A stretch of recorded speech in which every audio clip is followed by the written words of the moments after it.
3 दिन 3 रातें हाथ में खुजली ऐसी कि चमड़ी निकल आए। चैन नहीं पड़ रहा था। एलर्जी की सारी दवाएं बेअसर थी। बेनू अपना हाउस कोट कभी उतार दे कभी पहन ले, कपड़ा बदन पर काटता था। बेनू के हाथ खुजाते खुजाते अब तो थक गए थे। थोड़ी देर लस्त पड़ी रही। अब पीठ में चिनचिनी सी फिर से उठने लगी। उसने कंघे से पीठ खुजाना शुरू कर दिया। तभी रेनू ने आकर टोक दिया, बस क्या कर रही है, खून निकालना है, थोड़ा सह लिया कर। बेनू ने चिढ़कर जवाब दिया, तेरे मचे खुजली तब पता चले, मुझे लेक्चर मत दिया कर। दवाई की आधी गोली और दे दूं क्या? मेरी जान लेगी क्या? पहले ही 1.5 गोली सिट्रजिन खा चुकी हूँ। मेरी मान तो होम्योपैथी ले ले, एलर्जी की बहुत अच्छी दवाइयाँ हैं उसमें। पुतुल ने सिरहाने के ताक पर से उठाकर दिखाई। ये देखिए, R23 पल्सेटीला 200 और सल्फर। रेनू खुश हुई। सब एक से एक दवाइयां है तो तेरे पास, ला मैं दे दूं। पुतुल एक कटोरी में पानी लिया। पानी तो रखा ही है, मैं नहीं लूंगी। मरी होम्योपैथी लद्दड़ साइंस। आज खाओ, अगले साल असर होगा। तुझे अपने बचपन की बात याद आ रही है? हमको पापा होम्योपैथी की मीठी गोलियां खाने के लिए देते थे और किताब पढ़कर दवाई बनाते थे। उससे कभी आराम नहीं आया। पापा को खुश करने के लिए हम खा तो लेते थे और कह देते थे कि खांसी कम हो गई, नाक बहनी बंद हो गई। रेनू भी याद करके हंसने लगी। सबसे ज्यादा मजा तो मम्मी के इलाज में था। इधर पापा उन्हें गला ठीक करने की दवा देते, उधर वे आंख बचाकर फिर से मिर्ची का अचार खा लिया करती थी। शाम को दफ्तर से आकर पापा देखे मम्मी का गला वैसे का वैसा, वे फिर होम्योपैथी की मोटी मोटी किताबें लेकर बैठ जाएं। रेनू ने याद कि एक दिन मैंने फटाक से कह दिया, पापा मम्मी तो सारे दिन मिर्ची का अचार खाती हैं। पापा आग बबूला हो गए, लगे मम्मी को डांटने। तभी मैं कहूँ दवाइयाँ असर क्यों नहीं कर रही? अरे होम्योपैथी में खट्टा तीखा एकदम मना होता है, कॉफी भी नहीं पीनी चाहिए। दवा के 15 मिनट पहले और 15 मिनट बाद तक पानी भी नहीं पियो। करती हो ये सब? इतना करती हो? अगले दिन जो चांटे पड़े मम्मी से वो याद हैं तुझे? सच्ची अब लगता है कि हमारे मम्मी पापा डिक्टेटर थे, रेनू ने कहा। उस जमाने में शायद ऐसे ही मम्मी पापा होते थे। सबको अपने मम्मी पापा खराब लगते हैं। अपने राजकुमारों से पूछकर देख लो, बेनू ने पीठ खुजाते हुए कहा। रेनू झमक पड़ी पलटकर। वो दीदी से नहीं कह सकती और तेरे राजकुमार और राजकुमारी कैसे हैं?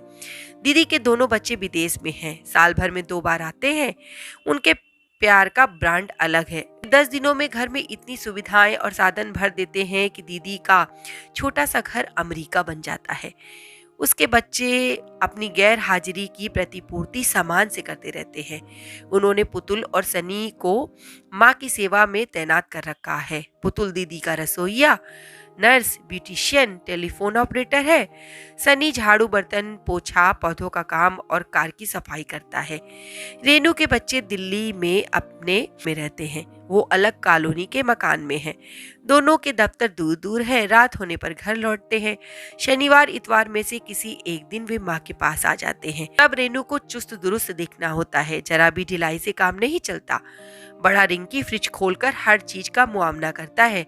माँ, ये सड़ा खट्टा दही क्यों रखा है फ्रिज में? फिर से बीमार पड़ना है क्या? फेंको इसे कूड़ेदान में। वो दही फेंक देता है। इसी तरह आधा कटा तरबूज, खरबूज सब कुछ कूड़ेदान में डाल देता है। डबल रोटी भी बासी लग रही है कहते हुए वो डबल रोटी भी डस्टबिन में डाल देता है। छोटा बिक्की दफ्तर से परेशान है, आकर गुमसुम बैठ जाता है। वो खुलता नहीं है। रेनू उसे सहज करने के लिए चाय पूछती है। वो फट पड़ता है। घर में क्या जॉर्जिया मशीन लगी है जो सारे दिन चाय कॉफी पूछती रहती हो? मेरा खाना चौपट करना है तो पिला दो, जहर मैं पी लूंगा। रेनू पिनक जाती है। इतना एक्स्ट्रा क्यों बोले? अकल नहीं है माँ से बात करने की? अब मेरा बोलना भी तुम्हें बुरा लगता है? सारा प्यार बस भैया के लिए है। दोनों बच्चे बब्बर शेर हैं, जिससे रेनू मेमने की तरह डरती है। उसे दीदी का जीवन बढ़िया लगता है। उसके बच्चे माँ से कोई जवाब तलबी नहीं करते। घर का संचालन और रोगी माँ की देखभाल के लिए उन्होंने ये 2 सेवक रख दिए हैं, पुतुल और सनी। दीदी शाही मरीज की तरह बिस्तर पर पड़ी रहती हैं। डॉक्टर की बताई दवा खाने का दीदी का तरीका नायाब है। पुतुल पानी का ग्लास लेकर खड़ी होती है तो सनी पाचक अजवाइन की कटोरी। दीदी एक गोली खाकर बुरा सा मुंह बनाती हैं, खांसती हैं, फिर एक छोटी सी चमची में थोड़ी सी अजवाइन मुंह में डालती हैं। सुबह दोपहर शाम यही अनुष्ठान होता रहता है। रेनू ने एक दिन कहा, दीदी कैप्सूल का कोई स्वाद नहीं होता ना? बेनू ने डपट दिया, चुप कर, तुझे दिन में अगर 9 गोलियां और 4 सिरप निगलने पड़ते तो पता चलता। सन 2003 में हुए मस्तिष्क आघात से रेनू बच तो गई पर शरीर आसक्त हो गया था। दिमाग का स्नायु तंत्र आंशिक रूप से सचेत हुआ है। अखबार नहीं पढ़ सकती पर टीवी कमरे में हर वक्त चलता रहता है। पुतुल और सनी उसे धारावाहिकों की पिछली घटनाएं सुनाते हैं और खुद भी अगली किस्त देखने दीदी के कमरे में जमे रहते हैं। रेनू जानती है कि वो बीमारी की अयासी नहीं झेल सकती। उसके नौकरी पेशा बच्चे आखिर कितनी छुट्टी लेंगे? उसकी बहुएं अपनी गृहस्थी छोड़कर कितनी दौड़ भाग करेंगी? रेनू को लगता है कि मिर्जा गालिब उसी के लिए लिख कर गए हैं, ये शेर, पड़िए अगर बीमार तो कोई ना हो तीरमदार, और अगर मर जाइए नौहा खा कोई ना हो। तो रेनू सोचने लगी कि अगले अंतिम संस्कार के पचड़े से बच्चों को बचाने के लिए अपनी दे दान की घोषणा कर दे। एक फोन से उसकी निष्प्राण दे अस्पताल वाले अपनी एम्बुलेंस में ले जाएंगे। बीनू ने जरा जोर से कहा, रेनू तू बैठी बैठी कहाँ खो गई? कब से पुकार रही हूँ, बोल तो। ठीक नहीं लग रही, रात भर नींद नहीं आई, खुजली जान ले रही है, तू डॉक्टर को फोन कर कि आकर जरा देख जाए। रेनू बोली, दीदी डॉक्टर ने तो बरसों पहले घर आकर मरीज देखना छोड़ दिया। तुझे पुरानी बात याद होगी जब हम पढ़ते थे, कलकत्ते में डॉक्टर घर आते थे। कई बार डॉक्टर झल्ला यहाँ से फीस लेकर गए हैं। बेनू के छोटे से फोन में उसने झल्ला लिखा देखा तो समझ नहीं पाई। उसने नाम निकालकर संपर्क किया। फोन पर डॉक्टर के हेलो बोलते ही फोन पुतुल ने ले लिया और कहा, नमस्ते डॉक्टर साहब, आंटी की तबीयत अच्छी नहीं, आप आज आकर देख लेंगे तो बहुत अच्छा होगा। डॉक्टर झल्ला की मोटी भारी आवाज फोन के बाहर निकलकर सुनाई दी, अभी क्लिनिक में काफी मरीज हैं, 12:30 बजे क्लिनिक बंद करने के बाद आऊंगा। थैंक यू कहकर पुतुल ने फोन रख दिया। बेनू ने बेचैनी से पूछा, क्या कहा डॉक्टर ने? रेनू बोली, हाथी जैसा चिंघाड़ रहा था फोन पर, तूने सुना नहीं? बेनू चिढ़ गई, तू हरदम करेला मुखी क्यों बनी रहती है? तू तो 4 दिन को आई है, ये डॉक्टर पुतुल और सनी ना हो तो मैं तो मर जाऊं। रेनू बुरा सा मुंह बनाकर अपने कमरे में चली गई। कोई गैर हाजिर हो जाए ये बेनू को गवारा नहीं था। आंख मूंद कर लेटे हुए उसे 10 मिनट भी नहीं हुए कि उसने पुकारना शुरू कर दिया, रेनू रेनू कहाँ चली गई? डॉक्टर आने वाले हैं और तुम लोगों को कोई फिक्र ही नहीं। उसे सोया हुआ समझ पुतुल खाना बनाने चली गई और सनी साफ बैठक को झाड़ पोंछ कर और भी साफ सुथरा करने में लग गया। बेनू की आवाज पर तीनों भागे आए। रेनू तू एक कागज पर सारे पॉइंट लिख ले कि डॉक्टर से क्या क्या पूछना है। पुतुल तू बिजली की केतली में चाय का पानी गर्म करने रख दे।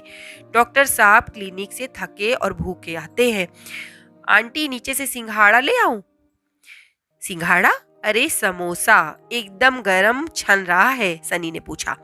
रेनू ने टोका, डॉक्टर साहब बाजार की खुली चीजें कभी नहीं खाएंगे। बेनू बोली, तू डॉक्टर साहब से हमारे रिश्ते जानती नहीं, वो परिवार के सदस्य हैं। पुतुल, इससे अच्छा है कि तू प्याज की पकौड़ी का बेसन घोल ले, उन्हें चाय पकौड़े दे देंगे। रेनू याद कर करके सारे सवाल लिखने लगी जो जो डॉक्टर से पूछना था। अगर मरीज को नींद ना आए तो क्या किया जाए?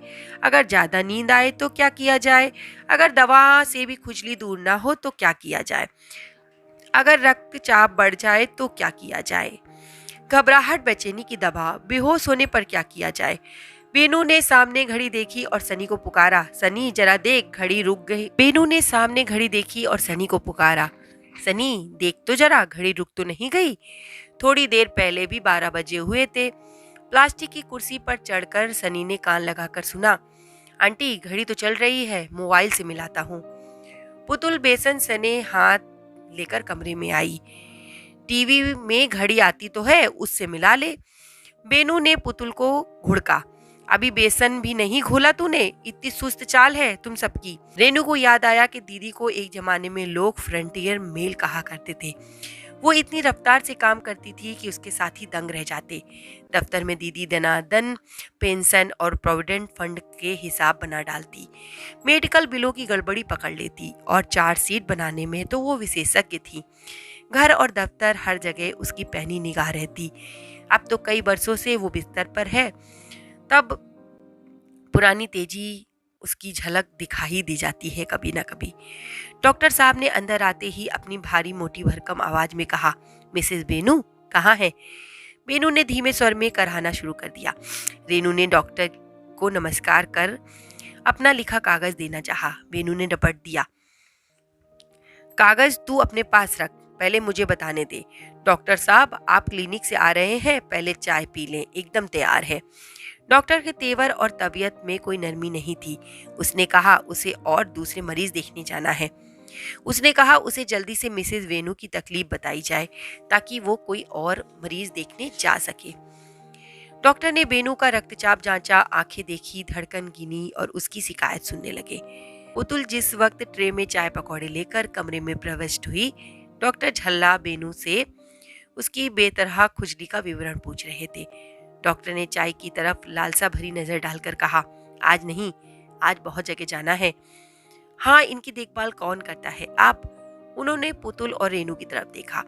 खुजली के रोग में सफाई सबसे जरूरी है। इन्होंने रेशमी गाउन पहना हुआ है, इनको सूती कपड़े पहनाओ।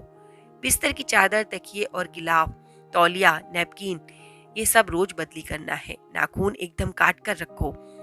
इनकी उंगलियां डिटॉल वाली पानी में कई बार धो। बाल रोज शैम्पू करो। कमरे में खुशबू क्यों आ रही है? बेनू जी के पास कोई भी गंध नहीं आनी चाहिए। लोग भी स्प्रे वगैरह नहीं लगाएं। ये लोशन और डिब्बिया मंगा लें। इनको स्नान कराने के बाद पूरी बॉडी पर ये लोशन लगाना है। रात में 9 बजे से पहले एक टिकिया दवा दे दें। डॉक्टर ने जल्दी से पर्चा लिखा। उसने स्टेथोस्कोप और रक्तचाप यंत्र अपने ब्रीफ केस में रखे और उठकर खड़ा हो गया। पुतुल चाय की जगह छोटी ट्रे में एक ग्लास पानी लेकर हाजिर हुई। नहीं, प्यास नहीं है, डॉक्टर झल्ला ने अपनी मोटी भारी आवाज में कहा। बेनू ने अपने तकिए के नीचे से निकालकर 2 बड़े नोट डॉक्टर को पकड़ाए। इस बार संक्रमण की चिंता किए बगैर डॉक्टर झल्ला ने फीस स्वीकार कर ली और भारी कदमों से कमरे के पार चले गए। सभी मरीजों की तरह बेनू भी अब कुछ हल्की लग रही थी। उसने डॉक्टर का पर्चा सनी को देकर कहा, जल्दी से ये दवाइयां ला दे।